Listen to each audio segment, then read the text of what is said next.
Hey, what's up, guys? So today I wanted to do something that I've actually thought about doing for a while. I thought it'd be fun to do because I've always kind of thought about this myself in a sense of what would be the best Zelda game, what would be my least favorite and stuff like that. So yeah, I thought it'd be fun to do a tier list video and just give my own sort of how do you say, personal ranking of my favorite Zelda games. But yeah, so let's go ahead and start this off, I guess.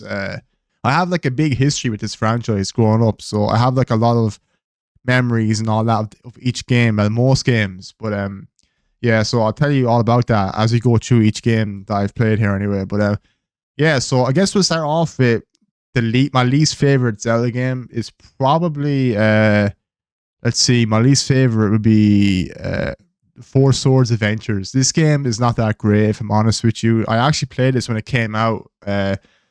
That's how old I am now, by the way. It was actually my cousin who had this game, and I used to play it at his house. And to be honest, I just didn't like how different it was to like how it changed the formula. And I hate how they sort of incorporated the multiplayer element and how it was just so weird. Like you needed, like I remember playing it as a kid and being like, oh, it's multiplayer. That'd be so fun. But then it turned out that only player one could use the GameCube controller, and everyone else had to use the freaking Game Boy Advance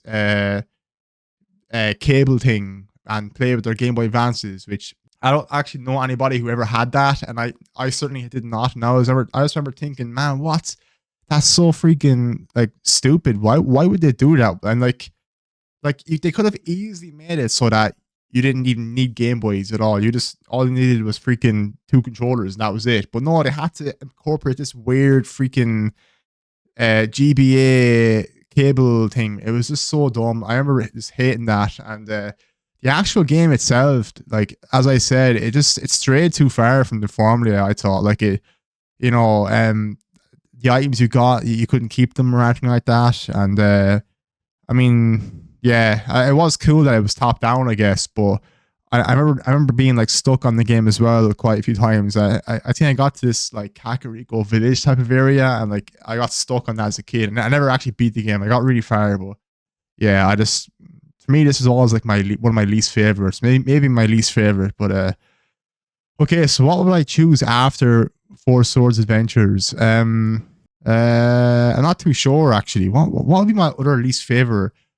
Phantom Hourglass. Yeah, I'll be honest. I'm not a big fan of this game. I played it when it came out when I was like 11, and I was actually like really excited for it because I'm a big Zelda fan, and I was just excited to play that one. And for some reason, I just didn't like it that much. It's kind of hard to explain why. I think it was just mainly I remember hating the whole kind of temple mechanic, how you were constantly timed and you had to like basically rush, and if an enemy hit you, you would basically die instantly and you would be like reset. And I remember finding that so frustrating as an 11-year-old. That was just really hard and you couldn't defend yourself or anything.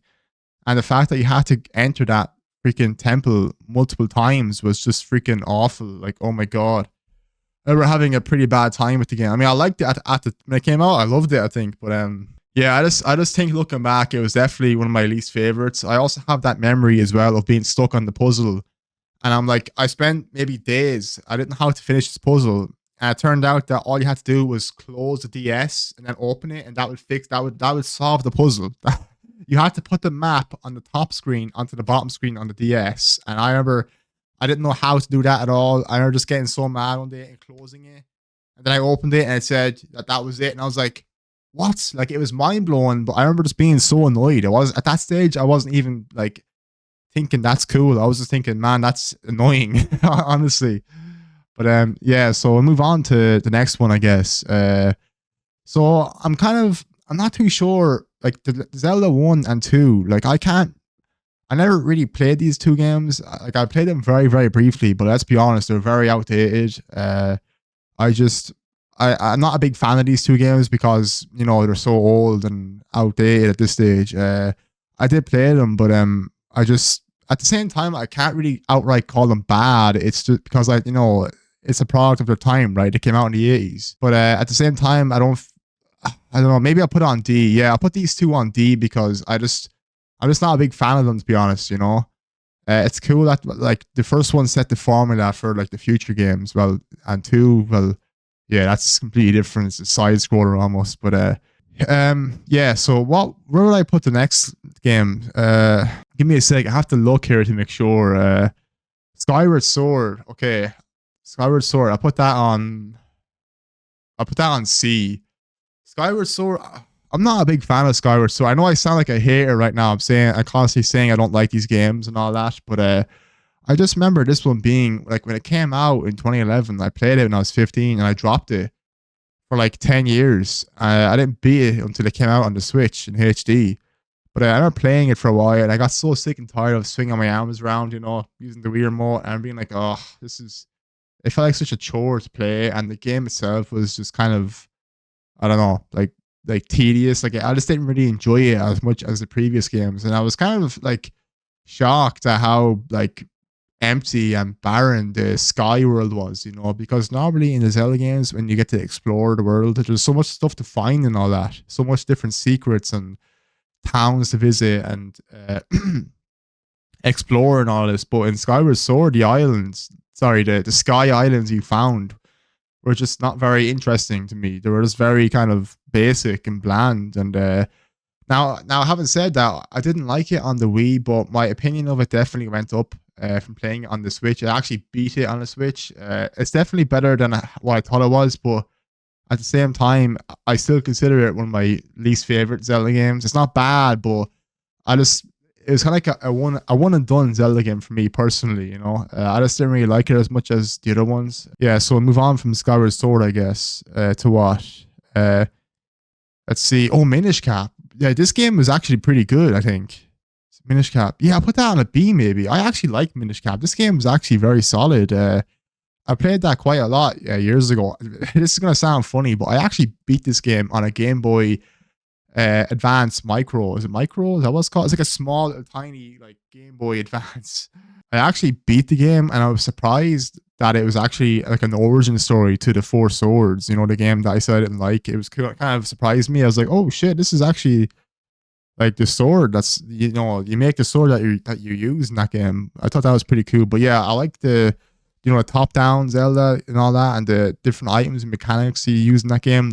Actually, one thing that I thought was really cool with this game, the whole mechanic where you shrink down as a small little Link and go around through all these different, areas. That was really cool. I like that. I think the game was a bit short, looking back. I liked it a lot, but I think it was a bit like, it wasn't very hard, and it was kind of short too. But those are kind of like nitpicky, I guess. So this is actually a very good game. It's kind of funny. I remember when this game came out, I actually thought it was called Zelda, the diminished map. I seen that like on the advertisements on TV, and I was like 8 or 9, and I remember thinking, oh, Zelda, the diminished map, and I was like, that looks cool. Then my brother bought it, I think, and I was like, oh, it's Diminished Cap. Oh, okay. I just thought it was kind of funny how I spent ages thinking it was called Diminished Map. But yeah, I guess we move on from that one to what else we have here. Wind Waker. Wind Waker. This game is very good. Well, let's see. I need to think about this. Wind Waker. Where should I put Wind Waker? On B? Yeah, I'll put Wind Waker on B, like that. There. Wind Waker is actually, it might be the game, like excluding Breath of the Wild, Wind Waker might be my most played Zelda game, honestly, because I played that game so much when it came out as a kid. Like I got it for like a Christmas when it came out, and yeah, it was pretty crazy because it was kind of weird because I had played Ocarina of Time, so going from a game with Ocarina of Time's art style to Wind Waker was very weird. I know it's kind of like a constant like discussion where people talk about the art style and all that, and for me it was weird as well because I remember playing the demo of Wind Waker, and I remember like the first thing I said for Wind Waker was like, I spawned in as Link in the dungeon, and I'm like, whoa, and I'm like, this was weird. And I'm thinking, I said to my brother and my cousin, why is his head so big? Because Link's head was freaking massive in Wind Waker.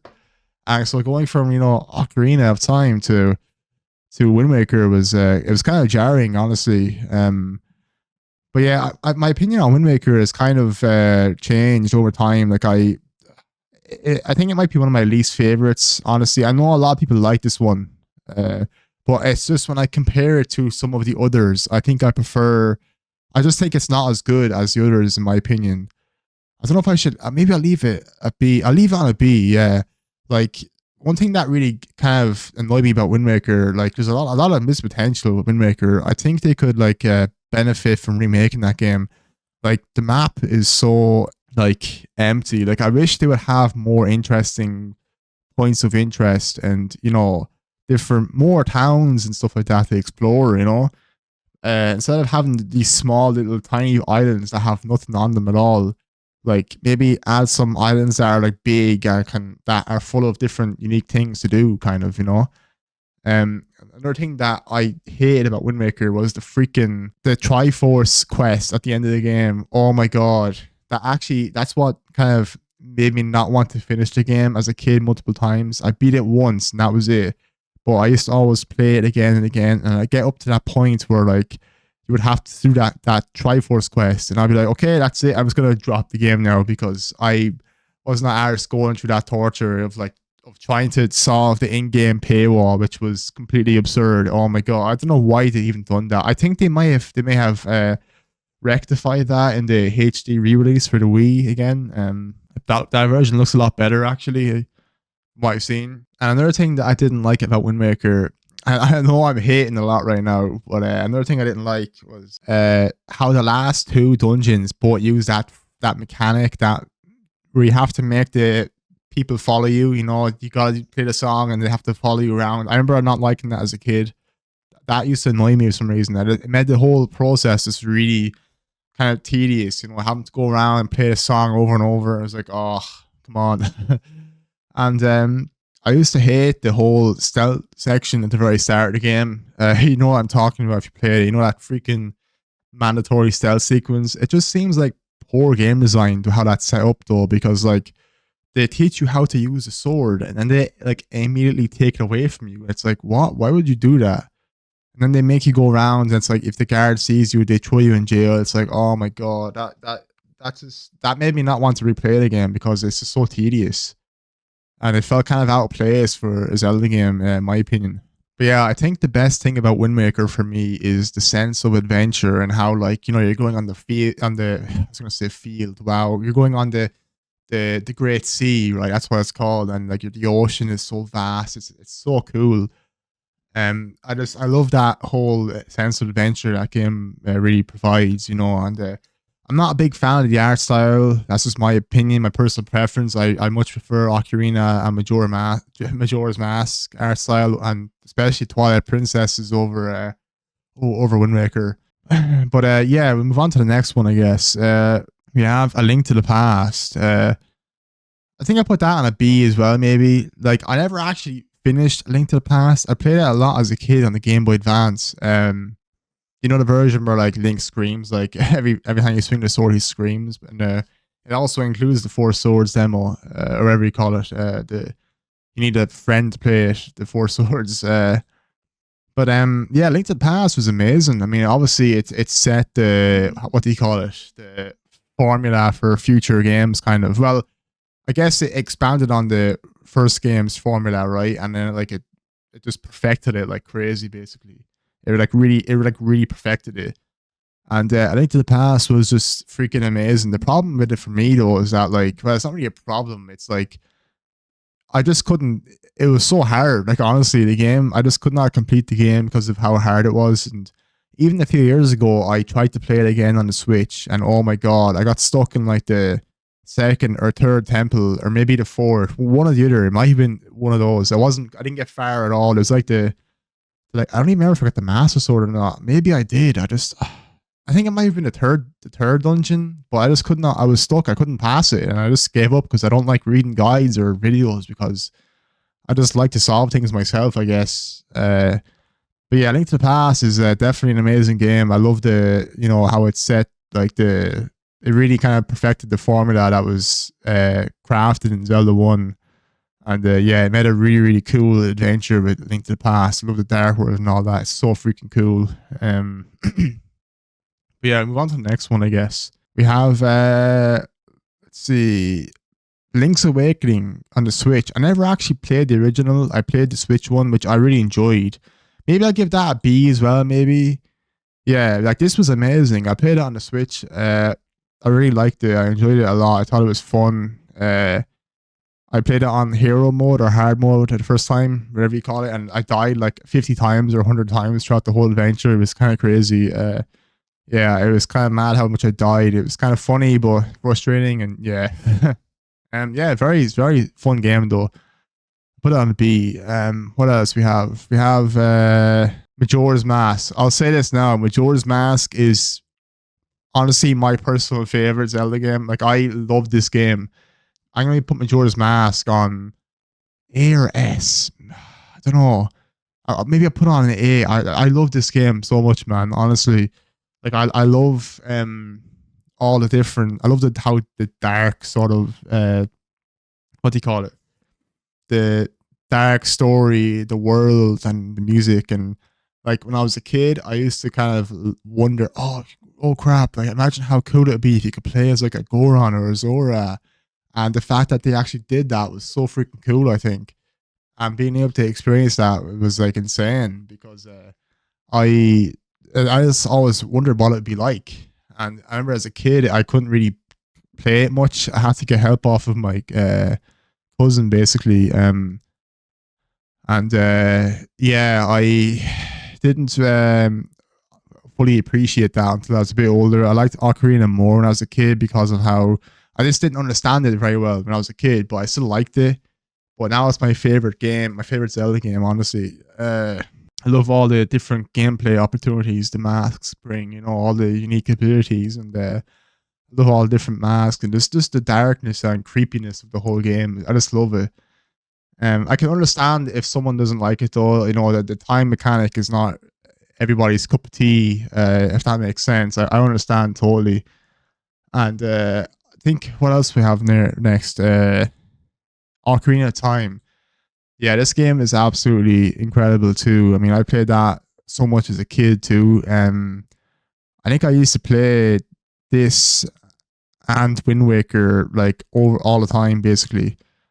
And I found Ocarina of Time to be the most replayable Zelda game as a kid because there was no overly long prologue or intro or anything like that. It didn't take you like, you know, 2 or 3 hours to get going. There was no stealth section. There was no like, you know, really, really long cinematic opening where you have to go through the whole kind of intro, kind of, if you get me.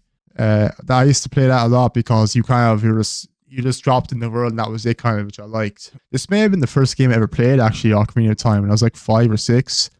I remember, like, I said to my cousin, I was like, what was the name of that game where you play as a kid? It was like a green kid in a forest, and he's like, oh, it's The Legend of Zelda. And I was like, he's like, Legend of Zelda Ocarina of Time. And I was like, what is it? And then he showed me, and I was like, oh crap, it is. I had like a massive like nostalgic explosion, you know, like when I was like 6 or 7 or something like that. And then he gave me the copy of it on the GameCube so I could play it when I got home. And I was like, that was all I played. It was crazy. Yeah, I freaking loved it. Man, I have so much love for this game, honestly. I think I like Majora's Mask better personally now, but yeah. So what else? Twilight Princess. Oh my god, yeah. See, this game is absolutely amazing as well. I remember when it came out. I'm trying to think. I remember I bought it on the GameCube, and I remember like I was 10 years old, and like I was in GameStop, like my mother, and like I think they told my mother that there's no copies of it left, and I was like feeling bummed, and I was walking out the store. I was like, "Oh no way, are you serious?" But then I looked to my left, and I seen a copy of it for GameCube, and I'm like, "Oh shit, it's here! What the hell?" So I gave it to my handed it to my mother, and she went up and bought it, and I was like, "Wait, how come he said there was no copies of it?" But I mean, I thought they have that behind, you know, the counter or whatever. They can just, I don't think you need to see the game on display for the game to actually be in stock, unless I'm wrong. Like, maybe I'm wrong, but I remember like I actually was able to buy the game then. I was able to get it because, but your man told me, or my mother, that it was not available, but apparently it was. And I remember being like, oh my god, this is insane. Like, I actually got the copy of it. It was just there in front of me. I absolutely love the sort of darker vibe it brings, the realistic vibe. Because people complained about Wind Waker's style when it came out, and they made this game, which I think is the style is so much cooler than Wind Waker. Personally, it kind of it feels a lot like Ocarina of Time in a way, like in terms of like you're on a horse and all that, and it kind of feels like the next sort of evolution of that game, kind of. The worst thing about Twilight Princess, though, I think, is unfortunately the wolf. Like the wolf looks really cool in terms of design and all that, but unfortunately, actually playing as the wolf is not very interesting. You just have to run around and hold B, and then you hold B, and then the hand comes out, and you have to, automatically attack all the enemies. I don't know why they design it that way. That's really boring, I think. But on the flip side, playing as Link, this was the best playable Link ever. I mean, you had all these different moves that you could unlock with your sword, like doing the freaking, all the moves you could unlock were crazy. There was the Mortal Draw, there was the Helm Splitter. Oh man, it was so freaking cool, and like playing as Link was just so fun. And I used to hate when they take that away from you and force you to play as the wolf, because I was like, oh man, the wolf looks cool. And it's cool that he can talk to animals, but it's not really as fun. But luckily, it does get better halfway, and you have the option of playing as the wolf anytime you want, basically, which was cool too. Another thing that I have to say, that Master Sword puzzle in this game drove me crazy as a kid. And if you play this game, you know what I'm talking about. That freaking statue puzzle. Oh my god. That puzzle made me cry as a kid. I'm not even joking. I was like 10 years old and I started crying because I couldn't do that puzzle.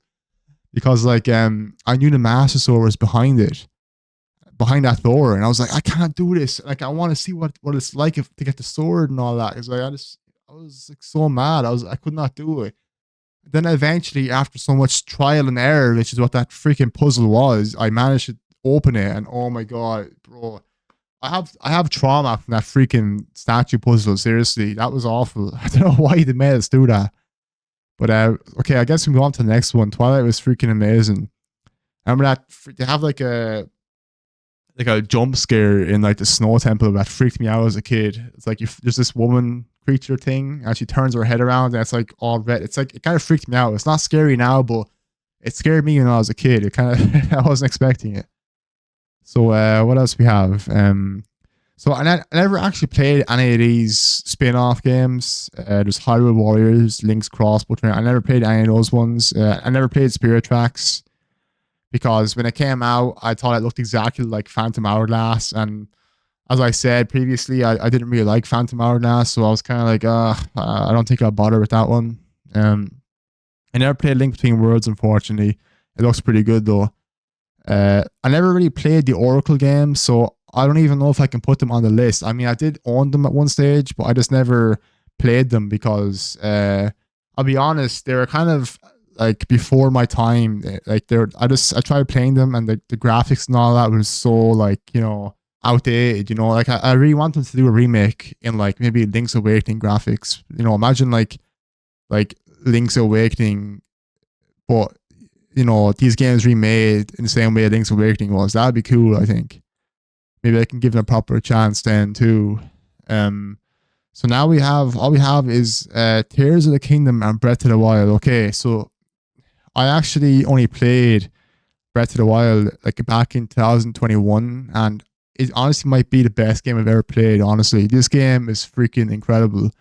I can put that on an S. So here's the thing. I think this is easily probably the best Zelda game, but I think Majora's Mask is probably my favorite. I can acknowledge this as being the best one, definitely. Like this game blew my mind.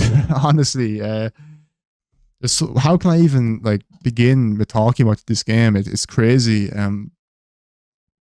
Just playing it for the first time on stream and going through that whole kind of adventure, like it was crazy because like it was just so fun and immersive, and the world itself was so it was basically a sandbox, like a big massive sandbox with different things to do, like all these different mechanics. And one thing that I will say I'm very hit or miss about, I just I don't know if I like the whole durability thing, you know.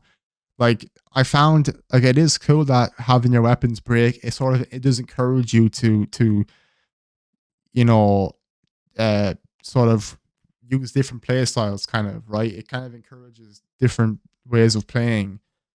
But unfortunately, I just found that like it kind of completely kills the sense of reward because like you would do a shrine and you would get a chest and the reward would be here's a sword and it's like okay, I just did this hard ass puzzle and my reward is a sword that breaks after I swing it around 5 times. It's like it doesn't really feel like a worthwhile reward, you know. In Breath of the Wild, I always loved when I was given armors because at least I can keep the armors. So it's like, okay, I hope this gives me an armor, so I can keep it. If I got a sword, I'm like, oh no, I got a sword, crap. I was like, I don't want a sword that breaks after like 5 swings.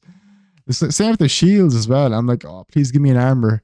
I really wish to have more armors that you could unlock because like you actually could keep them unlike the weapons, which felt kind of useless because you know you couldn't keep them. But yeah, Breath of the Wild I think is incredible. Okay, here's where I'm probably gonna like annoy people, right? Uh, Tears of the Kingdom. I honestly, the problem with Tears of the Kingdom for me, like this game is not a bad game by any means. It's just the problem with it is that it's literally like 1 to 1 the exact same game as Breath of the Wild.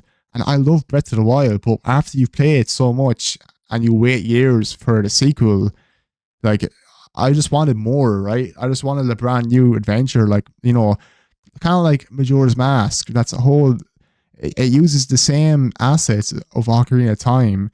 That you know, it has the same characters and all that, but it manages to create a whole new world and a whole new story as well. Like the whole map and all that is completely different, and the whole game is just vastly different. And they've had a shorter that I'm pretty sure that only took them like a year to make or something like that. And yeah, Tears of the Kingdom, like they spent so long making it, and when we got it, it was kind of like this is it. Like I mean, don't get me wrong, it was cool being able to like uh combine like put all that stuff was cool. The mechanics they added to Tears, but it didn't really feel like enough. Like I wanted a new world to explore, but we didn't get that. So, and because I felt like I had already explored that world in Breath of the Wild, I had no incentive to explore it again because it's like, like I already did that. You know what I mean? But and yeah, the depths were cool, but again, it didn't excite me. Same with the Sky Islands. The Sky Islands were very kind of disappointing. I thought they weren't very interesting or challenging or anything like that. It was just kind of like they were just the Sky Islands felt like an apology for the freedom they gave you in the first game. It was like, we're sorry, you gave you so much freedom. Here's this very linear island you can explore now, and here's this island. Yeah, it's it's for you to explore. Yeah, I don't think Tears is bad at all. It's just I dropped it. I dropped Tears of the Kingdom after 20 hours because I just didn't have any desire to continue playing it. The stuff they added was really cool, like being able to make vehicles and all this stuff. That's all cool. But yeah, all the mechanics they added, all that kind of being able to combine things with your weapons and stuff like that, all of that was cool and were definitely a welcome addition, but it felt kind of gimmicky at the same time. Like, yeah, all this stuff is cool, but it doesn't really make me feel like excited to play it because, as I said, I just don't feel like I'm playing a new game. I feel like I'm playing DLC basically. And yeah, Tears of the Kingdom was definitely a massive disappointment for me because I just expected more. Like I just didn't want to explore the same map again. Maybe I'm sure someday I had to give it another chance. Right, I dropped it after 20 hours because I just didn't have any desire to play. I dropped it the same way I dropped Skyward Sword 10 years ago when it came out, or 15 years ago. I need to give it a chance someday. I mean, I will say I love the quality of life additions they added. Some of the stuff that was in Breath of the Wild, it got kind of annoying after a while. Like, to be honest, I can't remember what they added. I think it was like something with the chests. Like, if you open a chest, it wouldn't always show you the text, I think, or something like that. I kind of forget what they had an option of not constantly seeing the pop up or something like that. I kind of forget. They added some quality of life things, which were very, very nice. But yeah, I also found the shrines seemed a lot easier as well compared to Breath of the Wild's shrines. I found this game shrines were so much easier. And yeah, the game as well, like the Sky Islands, it felt almost like, as I said, like an apology for the freedom they gave you in the first game, because the Sky Islands were so like linear and yeah. So yeah, that's all I think, is it? I'm pretty sure that's all the games. That's the newest one there, which is not out yet. It's in the same style as Link's Awakening, but you play as Zelda, so that's kind of interesting. I never played Link Between Worlds, unfortunately, but it looks amazing. I never played it. I'd say that's probably like a B. But yeah, so what do you guys think of my my Zelda game rankings? I think this is a pretty solid list, personally, if I do say so myself. Do you agree with my rankings? I'm sure I'm probably going to piss people off with my Tears of the Kingdom ranking. I don't know if... Should I put that on? No, I think B is fine, because I just felt let down. Like, it's not a bad game, but it's just... I just wanted more, you know? Like, I just felt like it wasn't enough to justify being a whole new game. Like, that should have been DLC. Like, I'll just say it now. They should have just made a DLC where you explore the caves, you explore the islands and all that, the Sky Islands, and that's it. And then make a whole new game. But yeah, I say when we're talking, I think talking about the actual best game, I think it's Breath of the Wild. But I think my personal favorite is Majora's Mask and Ocarina of Time and Twilight Princess. But no, I say Majora's Mask is my personal favorite. I just love this game, man. I love how the uniqueness of it and the masks, and like how the story is really dark and messed up, and the weirdness of the whole game, you know. Like, I have a lot of memories with all these games. They're all very good games. It's just some I like more than others, if you get me. So yeah, I think that's kind of all I have to say, really. But yeah, if you've actually made it this far in the video, thanks, I appreciate it. What do you think of my Zelda game rankings? I'm kind of curious. Do you agree or disagree? Are there some games that you would swap around yourself? Let me know your own ranking of the Zelda games if you've made this far in the video. But yeah, thanks for watching, everybody. Hopefully I'll see you all next time. Bye.